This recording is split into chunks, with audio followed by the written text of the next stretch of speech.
안녕하세요. 똑똑한 엄마들의 똑똑한 TV 맘똑TV. 오늘은 우리 아이들에게 필요한 많은 영양소들인 다양한 비타민군과 칼슘, 철분, 오메가3, 유산균, 아연 등등 이렇게 많은 것들 중에 이것만큼은 꼭 따로 챙겨주시면 좋은 것을 말씀드리려고 해요. 많은 부모님들께서 아이들에게 부족한 영양소들을 챙겨주기 위해 음식들을 골고루 다양하게 먹이려고 노력하실 텐데요. 하지만 맞벌이 부부가 증가함에 따라 아이들에게 영양가 있는 균형 있는 식사를 매일매일 챙겨주기가 참 힘든 게 요즘 현실이죠. 하루에 필요한 각각 영양소에 맞춰 식단 짜기도 힘들고요. 그런데 그 중에서도 필요한 영양소를 음식으로 섭취시켜주는데 한계가 있는 대표적인 영양소가 하나 있습니다. 바로 햇빛 비타민이라고 불리는 비타민 D인데요. 왜 햇빛 비타민일까요? 여러 비타민들 중에 비타민 D는 대부분이 햇빛을 통해서 피부에서 합성이 되는 비타민이거든요. 그런데 요즘에는 미세먼지나 감염증으로 인해 야외 활동이 제한되기도 하고 키즈카페처럼 디지털 문화생활을 많이 즐기다 보니 아이들의 야외 활동이 점점 줄어들고 실내 활동이 늘어나고 있어요. 그래서 자연스럽게 예전보다는 햇볕을 받는 시간도 줄어들면서 비타민 D 결핍도 늘어나고 있는 추세라고 합니다. 그리고 야외 활동의 감소도 감소지만 설사 나가 논다 하더라도 너무 강한 햇볕에 오래 노출되면 피부가 금방 빨개지다 보니까 특히나 무더운 여름엔 아이들에게 모자를 씌워주거나 자외선 차단제인 선크림을 발라 햇볕의 노출을 최소화시켜주잖아요. 하지만 비타민 D 합성을 위해서는 정오를 기준으로 해가 잘 떠있는 낮 시간에 선크림을 바르지 않은 상태에서 일주일에 두세 번 팔, 다리 전체가 드러나는 반팔이나 반바지를 입은 상태로 20분가량은 햇볕을 쬐야 합성이 잘 이루어진다고 합니다. 하지만 여름이 아닌 경우엔 반팔이나 반바지를 매일 입는 것도 힘들고 많은 피부과 의사들도 자외선에 장기간 노출되면 피부암 위험이 높아진다고 하여 장시간 강한 햇빛 노출 증가를 권장하지 않습니다. 이러한 이유들로 우리 아이들에게 햇빛을 통해서 비타민 D를 자연 합성시키기엔 한계가 있는 것이 사실입니다. 그래서 2021년 기준 비타민 D 결핍 환자가 2017년 대비 무려 186.3%나 증가하였고 특히 임신 중에 비타민 D가 부족한 산모가 출산한 아기는 3세 이전에 아토피 피부염이 발생할 확률이 높다는 통계도 나왔어요. 자, 그렇다면 비타민 D는 우리 아이들에게 왜 그렇게 중요한 것일까요? 먼저 비타민 D의 역할은 뼈를 튼튼하게 해주는 칼슘을 흡수하는 데 도움을 주고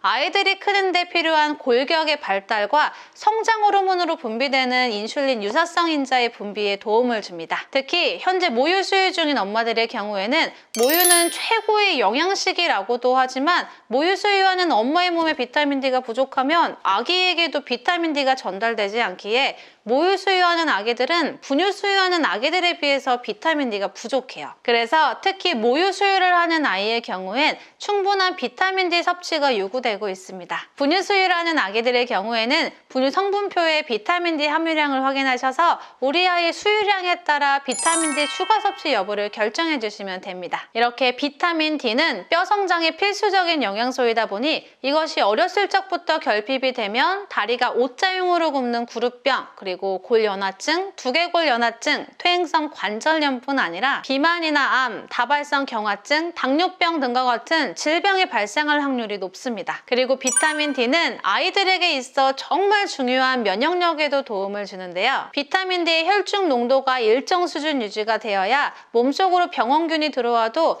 백혈구의 선천면역인 대식세포와 후천면역인 T세포가 제대로 활성화되어 병원균을 물리친다는 것입니다. 그만큼 아이나 어른 할 것 없이 현대인들에게 가장 필요한 영양소 중 하나가 비타민 D이다 보니 많은 학회나 연구에서도 영유아뿐 아니라 성인에게도 비타민 D 섭취의 중요성에 대해서 말하고 있어요. 그래서 미국 소아과학회에서도 구루병과 비타민 D 결핍을 예방하기 위해 출산 후 수일 이내부터 하루에 400아유의 비타민 D 섭취를 권장하고 있습니다. 이런 이유로 저도 출산 후 조리원에서부터 아이에게 비타민 D를 주기 시작했어요.